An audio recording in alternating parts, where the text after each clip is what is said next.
It's really a great privilege to be here. A number of you know I'm a former Seattleite, and I've been living on the other side of the country, and I'm really here to talk a little bit about Elliott Bay Connections, and my job is to work for the extraordinary donors, Melinda French Gates, Mackenzie Scott, the Diller von Furstenberg Foundation, as well as Expedia, who have really enabled the project that I'm going to describe. As Joy talked about, this is all about partnership, and there'll be a little bit of overlap, I think, in some of the things we'll talk about, because that's really what's happened in the transformation of public space around the country. Those images you just saw are actually all of parks that were created in the last 2 decades.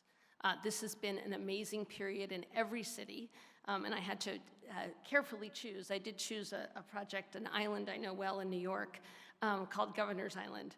But I wanted to talk, oops, sorry. Oops, hold on one second. How do I go back? Can you guys go back?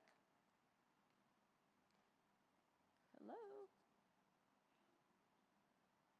Thank you, sorry. Thank you, sorry. And I wanted to draw your attention to 2 parks that I know well. In my job as an advisor on public-private partnerships, I've had the great privilege to be in many of those cities. And these 2 parks really embody, I think, what Seattle is about to experience with the opening of Waterfront Park. Brooklyn Bridge Park and Ralph Wilson Park, which is part of the Detroit riverfront, obviously very different cities, Brooklyn and Detroit. But those parks have brought everyone from their cities, from every neighborhood to the waterfront to really create a whole different kind of experience. And I think you heard in Joy's remarks what's already happening on Pier 62 and what the vision is, as Barbara referred to, in imagining this entire waterfront truly connected.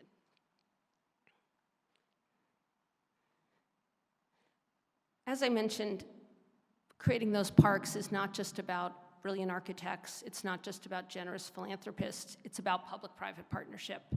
And public-private partnership is really the result of innovative leaders, elected officials like Mayor Harrell, elected officials like the commissioners of the port, 3 of whom are here, who really lead their teams to come up with innovation and new ways to approach partnership. So I'd like to take a moment just to acknowledge the staff who are here. From the city of Seattle, Deputy Mayor Burgess, Deputy Mayor Wong are here. I know that Adiam Emery is actually back working, but if we can just take a moment to recognize them, the heads of SDOT, Parks, the Office of the Waterfront, the Seattle Center, very importantly, SDCI. And then from the port, in addition to the commissioners who've been recognized, Executive Director Steve Metrick and his extraordinary staff. What I'm about to talk to you about is truly the result of partnership with those public servants. And if we can just take a moment to acknowledge the people who work every day in the public sector. And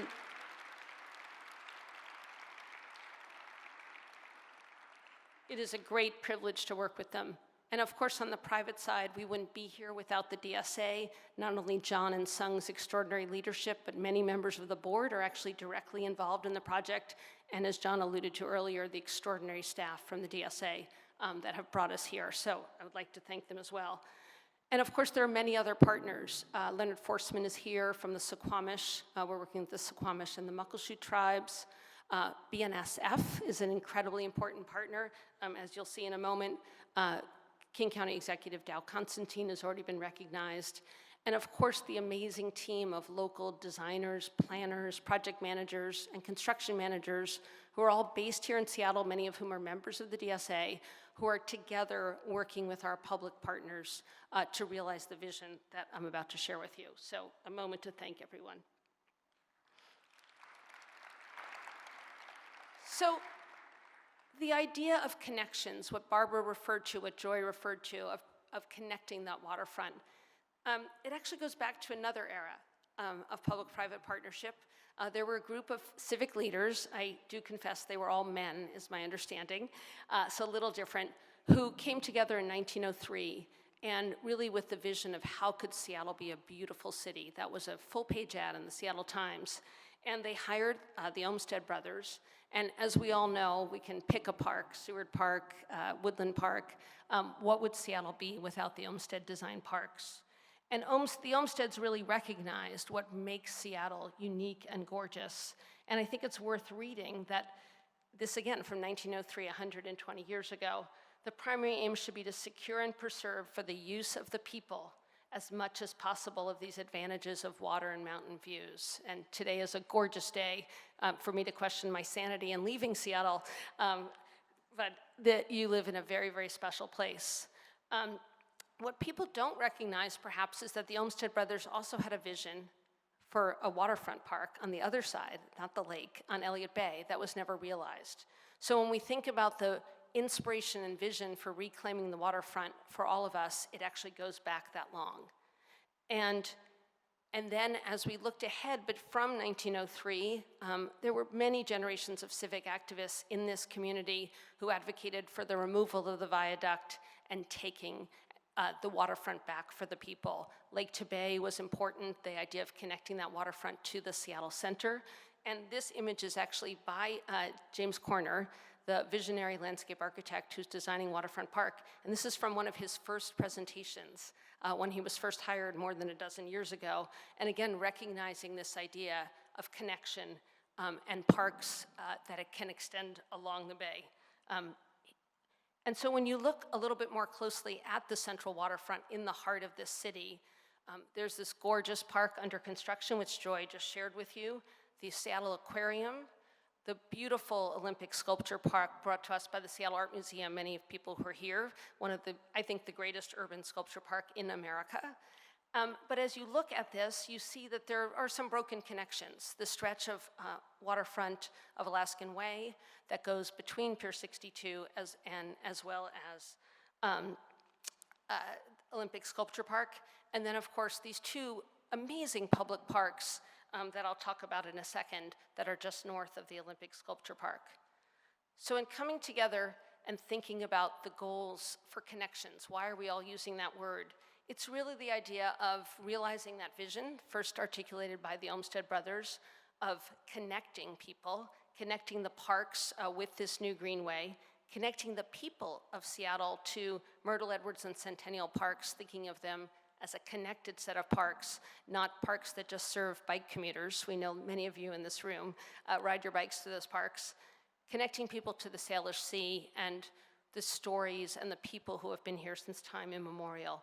And then finally, connecting all of us, right? One of the great things about the parks that you saw in that video is they have transformed the lives of those cities. There are now places that people share and come together from neighborhoods across their cities.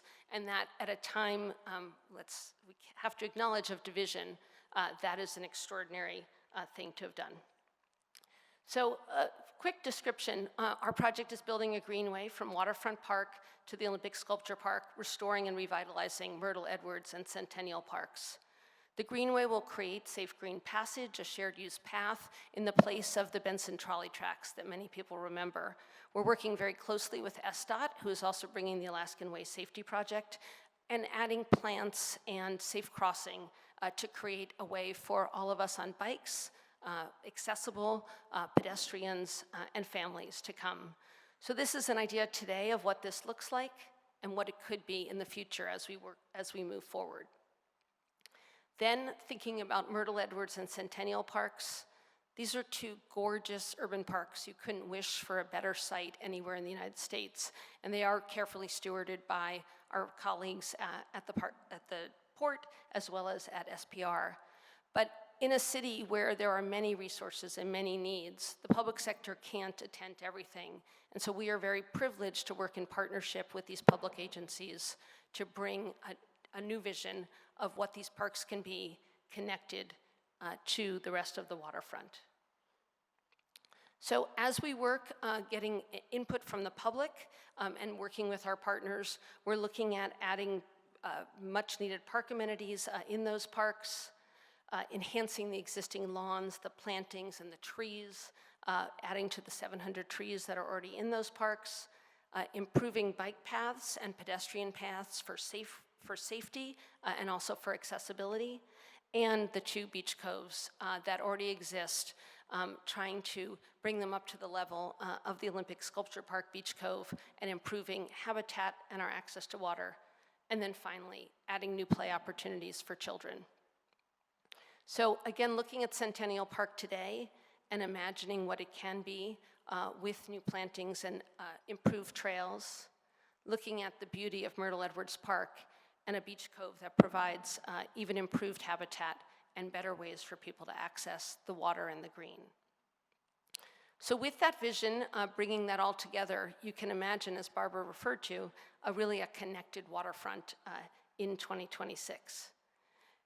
So to quote her again, and this is actually a quote from Mayor Harrell, so we know he can't be here, but he is leading this vision: 50 acres of connected green public spaces and parks, extending for 3.5 acres. Peter's not here, but we have committed to, with the city and the port, to delivering these improved public spaces in time for the World Cup.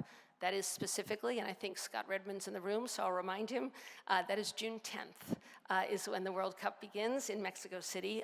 We have an extra 2 days, Scott, which is June 12th is the first game here in Seattle, and the 19th for the American team. And we made that deadline because the philanthropists who are underwriting this project and whose vision it was believe in the city of Seattle, believe in the downtown, and believe in the public-private partnership that can happen with the leadership of the port and the city of Seattle. And it is that vision which can bring people back to the center of the city, as John talked about earlier, and really create a shared space that everyone in the city and region can enjoy. And so it is our privilege to work, again, in partnership to create this connection, and we hope that you will contribute your thoughts. We will have another round of public engagement in April, and we'll work with our partners at the DSA to publicize that, because we want to hear from you, we want to hear from your friends, from your constituents, to make sure that this vision of connected parks and the improvements that we are able to make to these beautiful spaces is what can bring us all together as a city. So thank you for having me.